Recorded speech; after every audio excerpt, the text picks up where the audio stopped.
Low AMH is not the end. कालच आमच्या क्लिनिकमध्ये एक 35 वर्षाची महिला आली होती. ती खूप अस्वस्थ होती. कारण होतं तिच्या हातात असलेला लो AMHचा रिपोर्ट, ज्यामुळे तिला असं वाटत होतं की आता प्रेग्नन्सी शक्य नाही. तिच्यासारखाच हा गैरसमज अनेक मैत्रिणींचा असतो.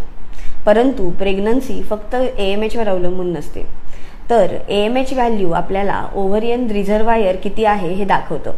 पण प्रेग्नन्सी करता तुमचं वय, एक क्वालिटी, हॉर्मोन्स, लाईफस्टाईल, स्ट्रेस तसेच तुमच्या पार्टनरचे रिप्रोडक्टिव्ह हेल्थ या सगळ्या गोष्टी महत्त्वाच्या असतात. आयुर्वेदामध्ये सुद्धा उपचारांच्या दरम्यान शरीराला गर्भधारणेकरता सक्षम आणि संतुलित बनवणं हे गरजेचं असतं. याचकरता आयुर्वेदिक उपचारांबरोबरच कधीकधी पंचकर्माचाही वापर केला जातो. त्यामुळे जर तुमची AMH व्हॅल्यू लो असेल तर निराश होऊ नका, स्वतःला दोष देऊ नका आणि सर्वात महत्त्वाचं म्हणजे आशा सोडू नका. कारण या एका रिपोर्टपेक्षा सर्वात महत्त्वाचं असतं ते म्हणजे योग्य वेळी मिळालेलं योग्य मार्गदर्शन. धन्यवाद.